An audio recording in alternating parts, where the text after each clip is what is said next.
Hola, soy Melissa de Autismo Project y este es mi podcast, El Giro Neurodivergente, un espacio donde repensamos la neurodiversidad desde el conocimiento, la experiencia y el compromiso con una mirada más humana e inclusiva.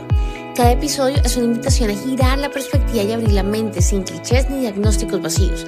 Solo ciencia, historias reales y mucho respeto. Gracias por estar aquí y bienvenidos a este nuevo giro. Listo, hola a todos y a todas, estamos en un nuevo capítulo de nuestro podcast El Giro Neurodivergente. Este es un podcast pensado para hablar con personas que traen algo nuevo para hablar acerca de neurodiversidad y autismo, personas que me parecen supremamente interesantes y con las cuales hace un tiempo quería charlar para conocer su opinión acerca de muchos temas. Hoy nos acompaña Diego Moreno. Diego Moreno, les tengo que contar cómo lo conocí. Lo conocí en un grupo de papás y mamás con hijos autistas colombiano, un grupo colombiano en WhatsApp, y me encantaba porque siempre que los papás preguntaban, él respondía desde su experiencia como una persona autista que hace un trabajo de divulgación científica y divulgación académica alrededor de temas como el autismo y la neurodiversidad, o específicamente alrededor del autismo y la neurodiversidad. Entonces yo lo conocí en ese grupo porque él siempre respondía y siempre tenía una respuesta muy adecuada y acertada a las preguntas que hacían los papás y las familias. Desde ahí tuvimos un proyecto, un curso juntos y desde ahí lo contactamos y me gusta mucho que me hayas aceptado esta invitación y gracias por estar acá. Hola Diego, ¿cómo estás? Bien, gracias por invitarme a estar aquí en tu espacio. Ay, no, gracias a ti porque tú sabes que a mí me encanta trabajar contigo, me encanta tu canal. Él es la persona detrás de la cuenta A lo Aspergiano en YouTube y en Instagram. Bueno, lo primero es una pregunta, te voy a hacer una pregunta compleja para empezar. Vale. Tú apareces en todos lados como un joven con síndrome de Asperger, que es un diagnóstico que ya no se utiliza, pero que es el diagnóstico que tú tuviste. ¿Qué opinas alrededor de el hecho de que todavía muchas personas utilizan la connotación o el nombre síndrome de Asperger para representar sus diagnósticos? Pues mira que yo todavía lo utilizo. A mí hay gente Mm. que me ha dicho que por qué no le cambio el nombre a mi canal de YouTube, a mi página, porque como habrás visto se llama A lo Aspergiano. Incluso me han llegado a decir que yo estoy haciendo alusión a un nazi. Porque bueno, Sí. como sabrás, pues el término Asperger ya no es un diagnóstico así en el DSM, o sea, hubo un cambio en el que ya no se habla de autismo ni Asperger por separado, sino ahora todo es TEA, trastorno del espectro autista. Y bueno, hay gente que cree que este cambio fue porque hace algunos años Ed Sheffer escribió un libro por ahí en el año 2018 donde se encontraron los documentos que involucraban a Hans Asperger con el régimen nazi. Pero también yo en su tiempo me tomé el tiempo de investigar, incluso entrevisté en mi canal a una persona que conoció de cerca, que habló incluso con la hija de Hans Asperger. Wow, no he Y visto la ese video. realidad, Mm. sí, es un en vivo con Adam Feinstein. Ok. Él escribió un libro que se llama Historia del Autismo y entrevistó a varios pioneros como Lorna Wynne, Utah Flynn. Escribió un libro bastante interesante. Y pues la verdad, en lo que cuenta es que al parecer el trabajo de él se malinterpretó. O sea, es cierto que Hans Asperger sí estuvo ahí dentro de la Austria dominada por el régimen nazi, pero no existen evidencias de que el propio Asperger como tal haya mandado a matar niños. Sí trabajó en una clínica que estaba evidentemente bajo el régimen nazi, donde se hacía eugenesia, porque entre el régimen nazi pues todos los niños o personas que se considerara que no podían aportar nada, pues lo mandaban a matar. Sí. Pero él en sus escritos, él escribió un libro llamado Pedagogía Curativa por allá en el año 1943 y hay un capítulo de ese libro que habla de los psicópatas autistas, donde él describió pues las características de lo que más tarde pues Lorna Wynne lo bautizó como síndrome Asperger en su honor, porque hay gente que cree que él fue el que creó la etiqueta y no. O sea, el término síndrome Asperger lo acuñó fue Lorna Wynne. Y básicamente él hablaba de las capacidades que tenían estos niños. O sea, resulta que Adam Feinstein, él cree que en realidad Hans Asperger fue un superhéroe en cierta manera, un héroe para estos niños, porque a estos niños los quería matar, ¿sí? O sea, los del régimen creían que esos niños no eran útiles a la sociedad, y él dijo, a ver, esperen un momentico, aquí hay niños que son buenos para matemáticas, tienen tales capacidades, tienen esto, creo que estos niños pueden ser útiles. Fue lo que él intentó, pues, hacer mostrar en sus escritos. O sea, si tú lees ese capítulo de pedagogía curativa, vas a ver eso. Pero entonces Eichefer, pues, lo hizo él como que era así un criminal, como que ama. Bueno, eso también depende de cómo cada uno lo interprete. Ahora, ¿por qué yo he seguido utilizando el término, digamos, en la página y todo? Pues porque en mi historia personal, el término Asperger es un término relevante. ¿En qué sentido? En que mi primer diagnóstico fue ese, síndrome de Asperger. O sea, yo fui diagnosticado en la época en que la etiqueta sí era válida y todo, y porque fue algo que cambió mi vida. Y querer eliminar el término Asperger de la historia del autismo, de mi propia historia, es como querer eliminar el nombre de Cristóbal Colón de la historia de América. Yo sé que sí, Cristóbal Colón vino acá a América, vinieron los españoles, aquí hicieron hasta para vender, hicieron una matazón y todo, pero eso, o sea, si borramos de la historia del autismo y en la historia de muchas personas el nombre Asperger, pues es como borrar una parte importante de la historia. O sea, mi opinión no me parece. Yo sin embargo, lo que he hecho en los videos que estoy publicando y todo, pues ya no estoy usando el término Asperger, ya he hecho videos explicando qué fue lo que pasó, Sí. explicando que ahora se usa TEA. De hecho, en el video que voy a publicar ahorita, estoy hablando de cómo los adultos autistas se camuflan, pero, o sea, no hay que olvidarnos de que una parte importante de la historia del autismo y el hecho de que el autismo haya llegado a ser considerado un espectro, es gracias a eso.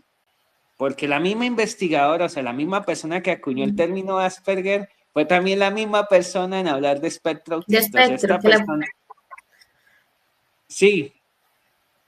O sea, el término, todo esto del Asperger ayudó a darnos cuenta de que el autismo es muy amplio, de que el autismo no eran los chicos con discapacidad profunda que escribía Leo Kanner, sino que habían un grupo de personas que también tenían muchos rasgos autistas, que eran muy inteligentes, que tenían ciertas habilidades especiales y todo. Digamos que el término Asperger fue una de las cosas que llevó a descubrir pues la naturaleza más amplia del espectro. Entonces, por eso, o sea, yo he seguido utilizándolo porque pienso que dejarlo utilizar es lo que te digo, borrar una parte importante de la historia del autismo, y eso mismo es lo que piensa pues esta autora Anne Feinstein. Me parece excelente porque estoy de acuerdo contigo en tanto el hecho y el nombre de Asperger, el síndrome de Asperger, nos dio esa visión que alejó también a la concepción de autismo netamente vinculada con la discapacidad intelectual. Nos mostró otro lado del espectro y amplió mucho la visión. Además, lo que tú dices, tú y tu familia resignificaron toda la vida alrededor de este diagnóstico que en su momento fue síndrome de Asperger. Claro, además que es un diagnóstico que en cierta manera pues a muchas personas nos permitió pues encontrar quiénes somos, porque precisamente en el video que voy a publicar ahorita hablo del Sí. camuflaje autista, y las personas que hemos sido diagnosticadas siendo adultas hemos vivido una vida como intentando ocultarnos, como intentando, a ver, pasar desapercibidos, poniéndonos una máscara, y a veces hacíamos eso incluso sin ser muy conscientes. O sea, ¿qué pasa? Yo desde niño me di cuenta que era raro, que era diferente, porque los demás me lo decían. Yo intentaba hacer amigos y en el colegio acabé fue recibiendo bullying, acaban burlándose de mí todo. O sea, desde pequeño yo me di cuenta que era diferente, pero no entendía por qué. Por ejemplo, me pasaba que yo desde pequeño me he obsesionado con algunos temas. Uno de esos temas que me gusta de niño es la astronomía. Y por ejemplo, yo iniciaba una conversación hablando de los planetas. Y lo hacía como por intentar ser sociable, pero lo hacía porque esa era la única forma que, bueno, que yo creía que pueda funcionar, pero yo no era capaz de hablar de fútbol, de otros temas.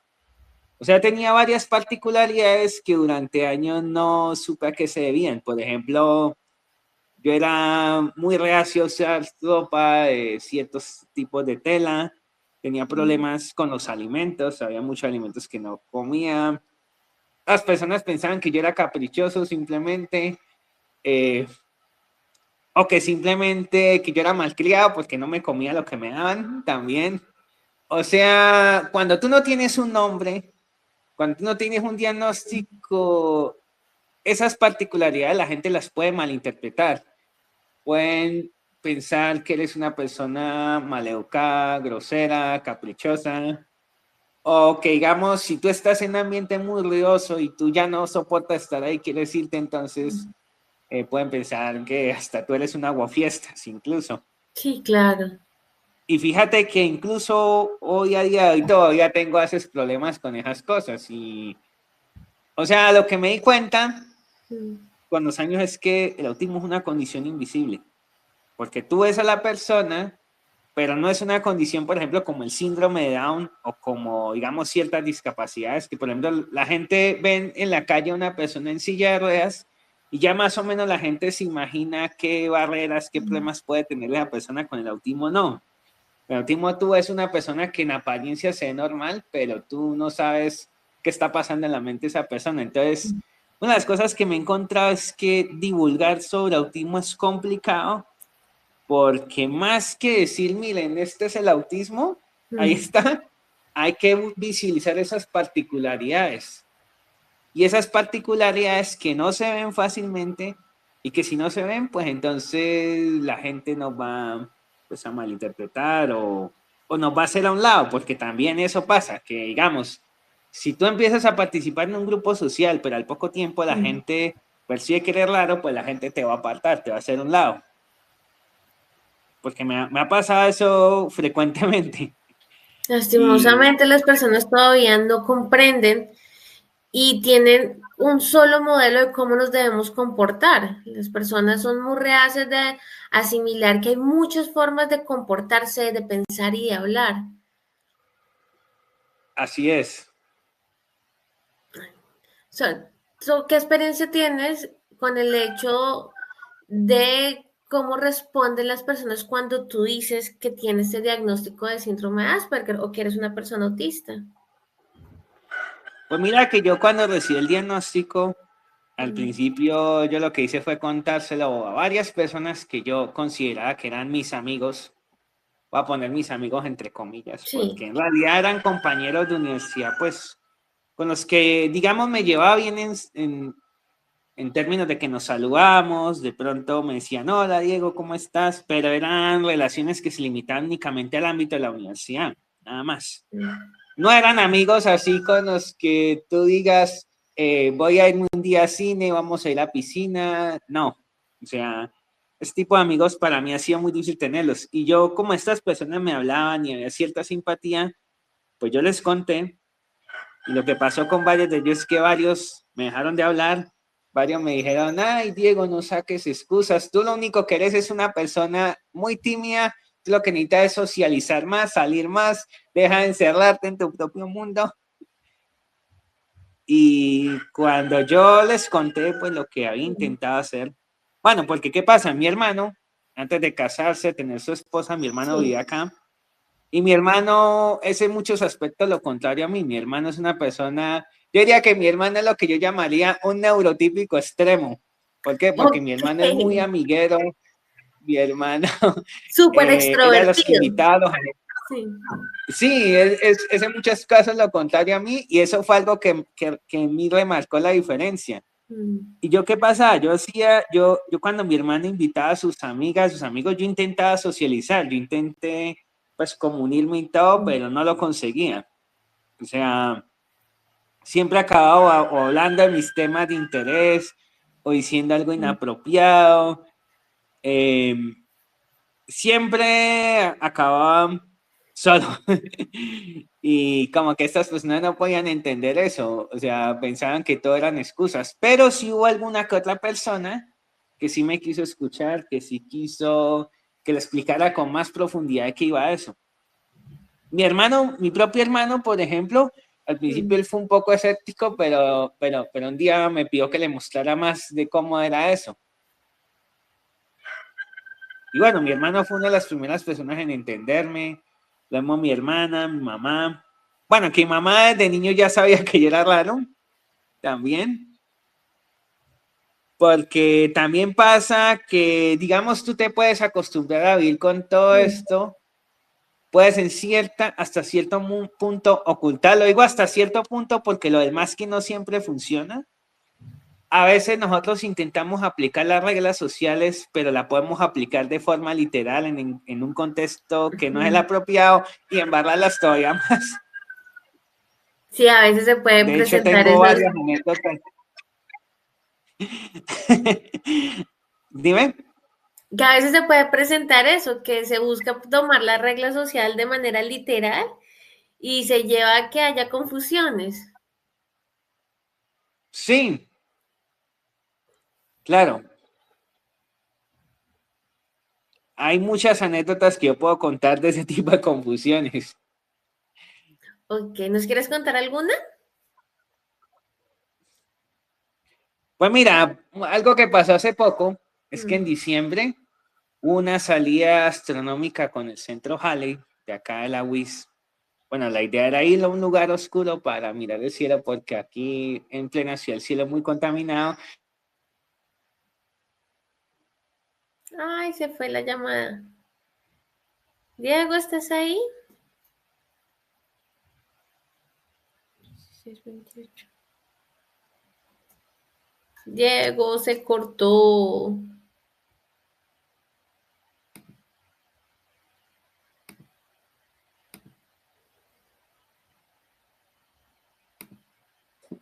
Se ha caído la conexión a internet, No te preocupes, pero no ya te estamos aquí. preocupes.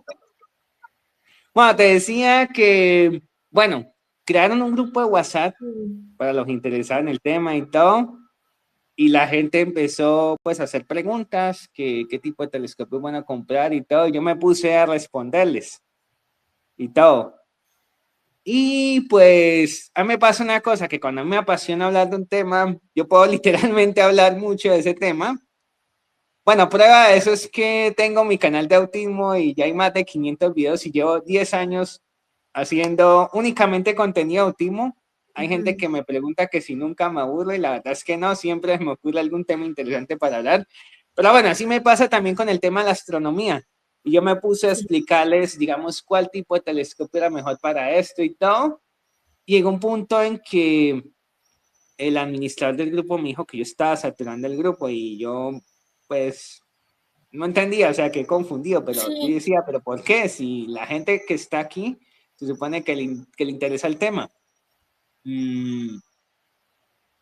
Y resulta que el que administra el grupo no solamente me escribió por inbox que yo estaba saturando el grupo, sino que bloqueó el grupo para que no pudiera mandarse más mensajes. Ok, ok, pero fue una situación que sí, fue más odioso de su parte que una equivocación tuya. Pero como que me quiso decir, Diego, es que a todos no les interesa eso y de la misma manera que tú.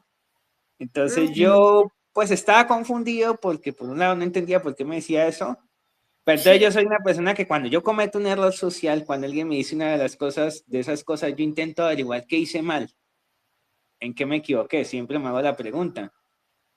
Y al principio, por más cabeza que le echaba, no lograba entender por qué, o sea, no entendía ni por qué él hizo eso y todo, hasta que lo hablé con una persona y esta persona pues me dijo algo que me dio la clave para entender la situación. Me dijo, Diego, a lo mejor hay personas que en realidad no les interesa la astronomía, sino que fueron a esas salidas como por pasar un buen rato fuera de la ciudad, de relajarse un poco y ya. Y cuando yo lo analicé desde esa perspectiva, yo dije, pues sí, puede tener sentido. A lo mejor a esta persona no les interesa saber qué tipo de telescopio hay, cuál es ujú. mejor para esto, sino quieren es simplemente ir a relajarse y ya. Si no quieres saber el tema tan a profundidad. Sí, Y digamos que, ¿sabes qué es lo que pasa? Que a veces a las personas autistas nos tienen que explicar ese tipo de cosas como un tanto masticadito, o sea, porque hay una parte que se llama teoría de la mente que nosotros tiene fallos. O sea, supone que la teoría de la mente es la capacidad de tú meterte en la mente de otra persona y cómo ve las cosas desde el punto de vista de cómo lo ve ella. Eso para nosotros es complejo, o sea, no es algo que lo hagamos de forma intuitiva. O por lo Sí, menos eso descubrí que pasa en mi caso. Por lo menos yo miro a alguien a la cara y a mí la expresión facial no me dice mucho. Aparte que yo descubrí que tengo otra condición que se llama prosopagnosia. Prosopagnosia es que a mí me cuesta reconocer a la gente por la cara. Y ok. entonces reconociendo gestos, expresiones faciales soy malo. O sea, digamos que cuando yo miro una cara me toca ponerme a pensar, ¿será enojo? ¿Será tristeza? ¿Será esto? ¿Será aquello? Y lo mismo, cuando me dice algo a alguien y no lo entiendo, me toca como ponerme a analizar, pero ¿por qué me dijo esto? ¿Qué estaba pensando? ¿Qué creía? Y a veces ni soy capaz de dar con el chiste. A veces me toca contarle esa situación a otra persona y preguntarle, oye, ¿por qué crees que esta persona me dijo esto? Como fue en este caso, y me dijo, Diego, pues a lo mejor, y a veces lo que la otra persona me dice es algo que a mí ni se me ha ocurrido. Sí, claramente. Bueno, a mí tampoco se me hubiera ocurrido esa solución de que era porque hay personas no interesadas en la astronomía. Pero sí tienes razón en el hecho de que la teoría de la mente es una característica propia del autismo, la dificultad de ponerse y de entender lo que está pasando desde la perspectiva de la otra persona, que no es igual a la empatía, que son muy diferentes. Pues la teoría de la mente, digamos que sí es un mecanismo Ujú. y ayuda a la empatía. Obviamente, claro, Claro. hay gente que no acepta la teoría de esta teoría de la teoría de la mente, que el que la desarrolló fue Simon Baron Cohen, porque hay gente que Mm. dice que no, que Simon Baron Cohen estaba diciendo que las personas autistas no tenemos empatía y eso no es verdad. O No, sea, lo no, no, cierto es para que nada. nosotros cuando logramos entender lo que necesita otra persona, creo que nosotros, las personas autistas, podemos ser las personas de las más empáticas que hay. De por sí pueden ser hiperempáticos. Exacto, a eso quería ir. Lo Ujú. que quiso decir Simon Baron Cohen es que las personas autistas no desarrollan la teoría de la mente de la misma forma que lo hacen las personas neurotípicas, porque ¿qué es lo que pasa con las personas neurotípicas? Un niño a más o menos hacia los 5 o 6 años ya Sí. empieza a hacer tareas de teoría de la mente y cuando llega más o menos a los 8 o 9 años ya la teoría de la mente ya está ya casi por completo. En nosotros hay un retraso de la misma manera en como algunas personas autistas pueden tener retrasos en el habla o pueden estar retrasadas las habilidades para comunicarse, porque Mm. mucha gente, una cosa es poder hablar y otra cosa es poder comunicar lo que La siente. Yo, por ejemplo, comunicación. otra cosa que tengo es alexithymia. A mí a ese me cuesta expresar lo que siento. O sea, a veces yo siento algo, pero como que no encuentro palabras para decir, oye, me siento triste, me siento enojado. A veces como que se me hace un nudo en la garganta cuando yo quiero explicar algo y como que no soy capaz, ¿sí? Sí, A te pesar de que entiendo. yo puedo hablar y puedo hablar de forma muy fluida y puedo hablar de temas muy concretos. Ahora también ha pasado que hay gente que no me cree que sea autista precisamente por esta forma de hablar fluida, pero lo que no saben esas personas es que yo tengo más de 10 años creando contenido y algo que yo siempre hago cada vez que hago un video es hacer un Mm. guión. O sea, nosotros ensayamos muchos guiones sociales, o sea, siempre que yo en la reunión no puedo evitar ponerme ansioso porque siempre pienso en, oye, ¿será que si le digo esto, la persona se va a enojar? Va a, va a reaccionar mal. Y a veces me ha pasado que he metido la pata. O sea, a veces en un grupo de WhatsApp yo he publicado cosas que la gente como que se ha quedado extrañada, como que he dicho, ¿por qué publica esto? Me ha pasado. Y a veces otra persona que me ha dicho, oye, Diego, no, es que no está bien decir eso. O Pero sea, a veces todavía sigo cometiendo como ese tipo de errores. no, y también por el hecho de que en muchos espacios sociales las personas tienden a, lo que tú decías, a dejar de lado, a ver mal cierto tipo de comportamiento, cierto tipo de lenguaje, cierto tipo de, por ejemplo, el que hables de tu interés en la astronomía, como porque estás hablando de esto. También la ansiedad viene porque tú tienes la experiencia pasada de que en esos contextos pues has tenido una respuesta negativa. Sí, es que mira que algo que nos puede causar mucha ansiedad es pensar en que vamos a fracasar, en que vamos a hacer algo y que va a salir mal. Y eso con el tiempo nos puede causar problemas de autoestima. De hecho, yo antes de tener el diagnóstico de Asperger, yo tenía un diagnóstico de depresión. Yo Sí, estuve como 3 años medicado con antidepresivos, pero al final, como te digo, me di cuenta que no era una depresión, sino que lo que parecía ser una depresión era algo derivado pues de todas estas dificultades. Y a veces pasa que en algunas personas autistas lo que tú ves no es el autismo directamente, sino, digamos, las comorbilidades. lo que viene del lado, Digamos, sí. a veces tú puedes encontrarte a alguien que tiene una visión pesimista en la vida, que incluso la persona puede llegar a tener ideas suicidas y todo, y a veces puede ser que la razón detrás de todo eso es un autismo no diagnosticado que le ha impuesto muchas barreras. O sea, yo conozco adultos autistas que no trabajan, que viven con sus papás, que no han podido ir a la universidad, que nunca han podido tener pareja, amigos y, o sea, el que una persona llegue a la edad adulta y no pueda hacer esas cosas, créeme que es algo que afecta mucho la autoestima, porque tú ves a los demás adultos y ves que ellos están viendo sus vidas y todo y que tú no, que tú te sientes como impotente, como incapaz y sientes que si intentas algo, pues vas a meter la pata y creo que eso es una de las cosas que hay que trabajar mucho, la autoestima y enseñarle a la persona autista como a ver de qué es capaz y con base en eso en tener un buen sentido de autoestima. Pues me ha entendido la autoestima.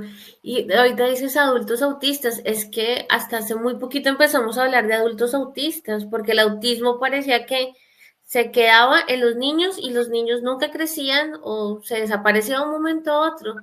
Hasta ahorita estamos entendiendo que el autismo es algo que es per se de la persona, que ni se acaba ni se cambia y que los adultos tienen otra realidad, tienen otras dificultades, otras barreras como lo que tú nos estás contando. Lo que pasa es que las necesidades cambian. Digamos, Exacto. mientras que un niño autista, eh, digamos, lucha por hacer amigos, lucha por integrarse a un colegio, una escuela, en la adulta, ¿qué pasa? Las personas autistas luchan por conseguir un trabajo, luchan por poder hacer una carrera, luchan por poder mantener una relación de pareja. Mira que una de las cosas interesantes que ha pasado en mi canal de YouTube es que a mí me siguen 3 tipos de personas. El primero, Ok. pues son padres de chicos autistas que buscan terapia, buscan cómo hacer que su hijo tenga amigos, pero un grupo bastante importante son personas que su pareja es otra persona dentro del espectro autista. Sí, A que me he mí, dado cuenta aquí, que hay muchas personas buscando información porque su pareja, a mí me han llegado muchas personas sí, con preguntas puntuales porque su pareja hace parte del espectro, está en el espectro.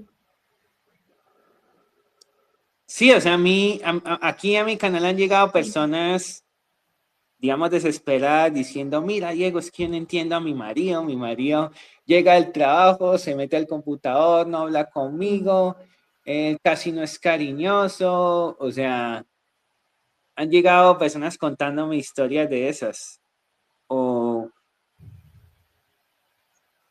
incluso he conocido personas que son muy Mm. inteligentes, pero les cuesta adaptarse a un trabajo. Por ejemplo, yo conocí una chica chilena que habla como 7 idiomas y Wow.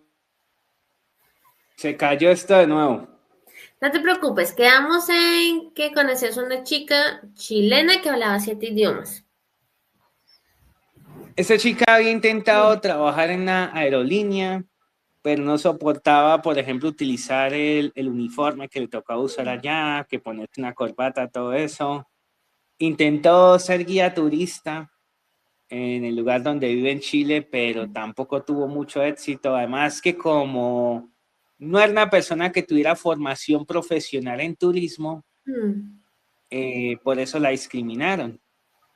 Y entonces una Ah, persona que ha estado pues años ahí, pues en la casa, pues sí, sigue aprendiendo idiomas y todo eso, pero no, o sea, no tiene trabajo.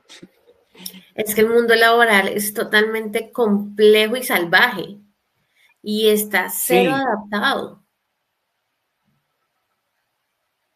claro, y estamos hablando de una persona que donde recibe la ayuda apropiada, podría ser muy competente. Claramente. No, y es que hablar de adaptaciones, si es difícil hablar de adaptaciones en el colegio, hablar de adaptaciones en espacios laborales es súper complejo. Las empresas están totalmente cerradas. Sí, entonces fíjate que ese es uno de los desafíos del autismo, que hay muchas necesidades, hay muchas cosas de las que no se hablan y que permanecen ocultas. Y mira que yo cuando hablo de autismo, a mí no me gusta hablar, decir que soy neurodivergente, porque para mí el término neurodivergente es muy vago. O sea, la neurodivergencia abarca muchas cosas, condiciones que no son autismo, pero que tienen rasgos similares. O sea, sí es bueno hablar de eso porque, claro, todo esto de la neurodiversidad, pues ha llevado a que haya activismo político. O sea, se necesitan personas autistas que vayan a los lugares donde se hacen las leyes y todo. Se necesita que haya un movimiento de derechos, o sea, así como, como existe el movimiento por los derechos de las personas con discapacidad, también es importante pues que exista algo parecido por los derechos de las personas autistas y que los integrantes sean personas autistas, pero digamos que hay que tener cuidado un poco de que no acabemos de pronto ocultando o idealizando demasiado el autismo, porque también a veces podemos hacer ese error de hablar, de hablar únicamente lo positivo y no ver las, digamos, las dos caras de la moneda. Tienes toda la razón y estoy totalmente de acuerdo contigo. Para ti, ¿cuál crees que sería la mayor adaptación que se podría hacer para que más personas autistas puedan empezar a trabajar en trabajos dignos, en trabajos que sean, sí, que estén acordes a sus capacidades? ¿Tú qué crees que se necesita adaptar o cambiar? Sí, exacto, o sea, hay que trabajar, yo pienso, Mm, por un lado, visibilizando las barreras que hay. Hay otra cosa muy importante que mm, también quería mencionar y es que muchas barreras son actitudinales, mm, pero estas barreras se generan es cuando una persona autista es percibida como una persona de poco valor. O sea, yo me he dado cuenta que hay personas autistas que tienen miedo de contarle a otros que son autistas porque dicen, ah, es que si yo cuento en mi trabajo que soy autista, entonces a lo mejor de pronto me echan del trabajo o de pronto no me dan el trabajo. Mucha gente sí, me pregunta eso. Y fíjate que los prejuicios que hay, la desinformación, la ignorancia que hay con respecto a la condición, pueden hacer que incluso el mismo diagnóstico se convierta en una barrera adicional y esa no es la idea. Incluso he conocido casos de padres de familia que llevan a un colegio, llevan a su hijo a un colegio y apenas les dicen, bueno, a la coordinadora mm, que su hijo es autista, entonces les dicen, no, aquí no trabajamos con personas autistas. Entonces el desafío es ese, que en el momento en que las personas autistas somos percibidas como individuos de poco valor, mm. eh, surgen esas barreras de, digamos, de discriminación, De y se puede decir discriminación y así. barreras actitudinales. Exacto. Porque lo normal es decir, ah, es que la sociedad tiene la culpa. Sí, es verdad. Pero entonces el problema es eso, que al haber muchas personas que no tienen información correcta, lo que es el autismo Mm, realmente, pues esa barrera, esa desinformación va a hacer que las personas autistas sean percibidas como individuos de poco valor y eso a mm. la vez va a conducir a que nos hagan a un lado. A que se cierren más y más puertas, lo que ha venido pasando. Exactamente, sí. ¿Cuál es tu video favorito de tu canal de YouTube? ¿Cuál es el que tú dices, el que más me gusta fue este? algo, porque me gustó, como que me quedó por el tema, porque se viralizó. ¿Cuál es tu video así que tú prefieres de tu canal? Pues uno que me gustó mucho hacer fue un documental que hice en la Sierra Nevada del Cocuy, Mm, que grabé, hice como un blog de varios días, porque era uno de mis sueños de mi infancia era conocer un glaciar, un lugar con nieve, ok, un lugar donde hubiera hielo. Y pude hacer ese sueño realidad y lo pude hacer dentro de mi país, dentro de Colombia. Y era una de las cosas que más me apetecía compartir, pero el video no fue viral, el video tuvo apenas 1.500 visitas y ahí murió. sí. Y curiosamente, un video del que no tenía muchas expectativas de que se volviera viral, sí se volvió viral. Y el video se titula 8 cosas del autismo que no sabías del autismo que debes conocer. Tiene más de 1.100.000 visitas. ¡Wow! ¡Súper bien! Pero muchas veces Sí, pasa que uno hace un video, un post que uno dice, me gusta, me encanta, el mejor que he hecho, y le va terrible, lo ven 2 personas. Y uno hace un contenido un poco más genérico y ¡pum! Lo ve una cantidad de personas impresionante. sí, eso pasa mucho. A mí me ha pasado mucho. Y fíjate que el documental de la Sierra Nevada del Cocuy fue un video que me costó mucho más trabajo hacer que ese otro.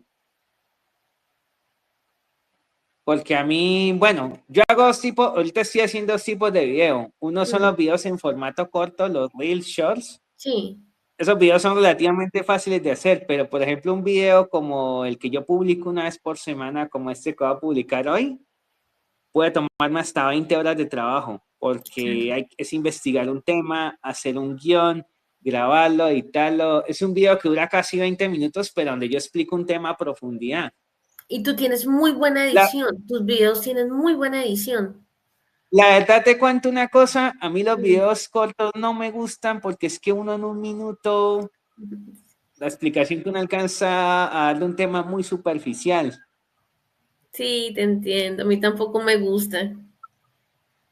Mira que Pero ayer publiqué un reel donde hablaba del caso de esta chica Valeria Fanador sí, y explicaba que cuando pasa cosas como las de Valeria, los medios de comunicación lo que hacen es hablar de lo que pasó y todo eso, pero yo en ese video reflexionaba que un caso como ese debe generar un debate sobre qué cosas necesita una persona autista en un lugar como una escuela, qué mecanismos de seguridad deben hacer, por qué las personas autistas se desaparecen, se pierden, porque todo se queda en, se desapareció, los padres le mandaron en, al colegio y ya.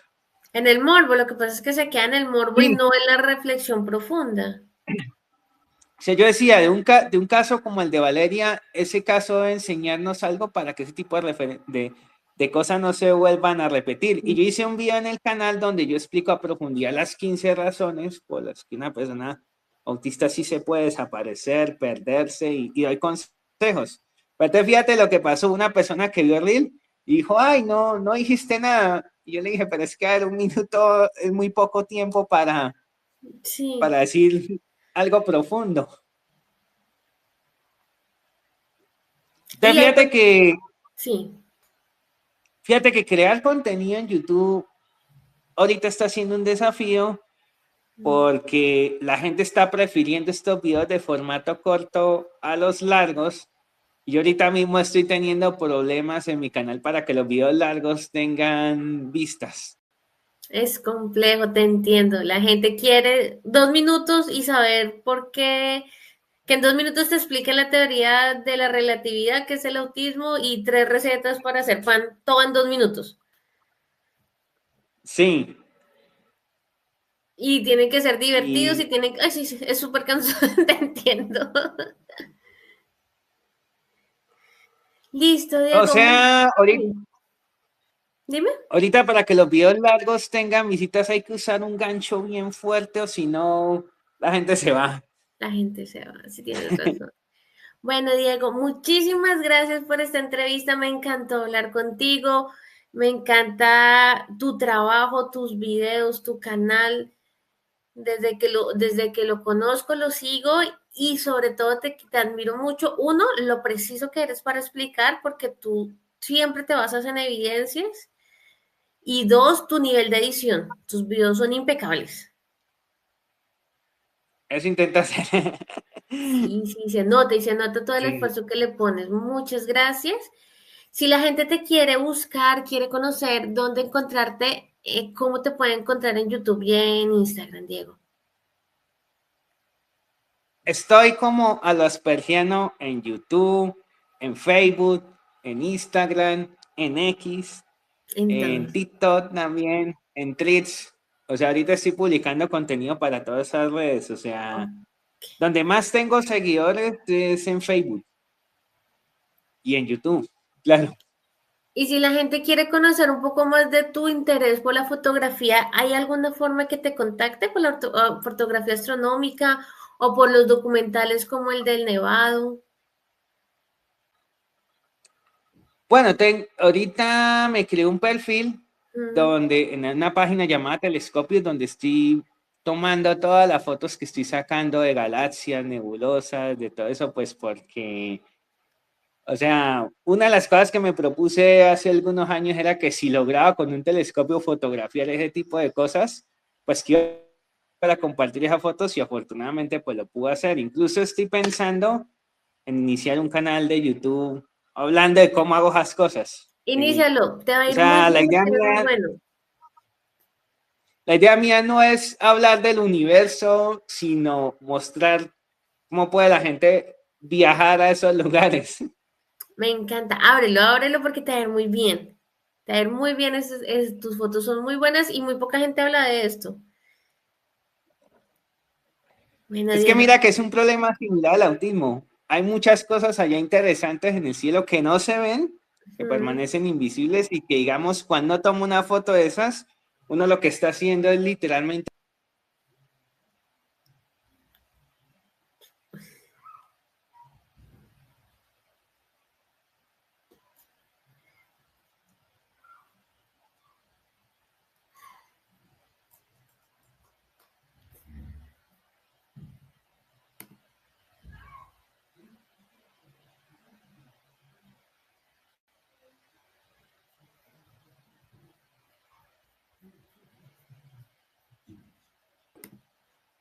Listo. Vale, te decía Listo, que uno Diego. lo que hace es literalmente hacer Sí. visible lo invisible. Eso era. Genial. Y algo gigante. Genial. Diego, muchísimas gracias por aceptar mi invitación. Espero que tu canal le siga yendo súper bien y espero tu canal de fotografía astronómica. La verdad, yo creo que sería Vale, una muy buena idea porque tienes un muy buen material. vale, que estés bien. Muchísimas gracias por acompañarnos y a todos los espero en un siguiente capítulo de este podcast, El Giro Neurodivergente. Si te gustó, por favor, dale like, compártelo, suscríbete en Spotify, en YouTube, porque así llegamos a más personas. Muchas gracias. Adiós. Chao.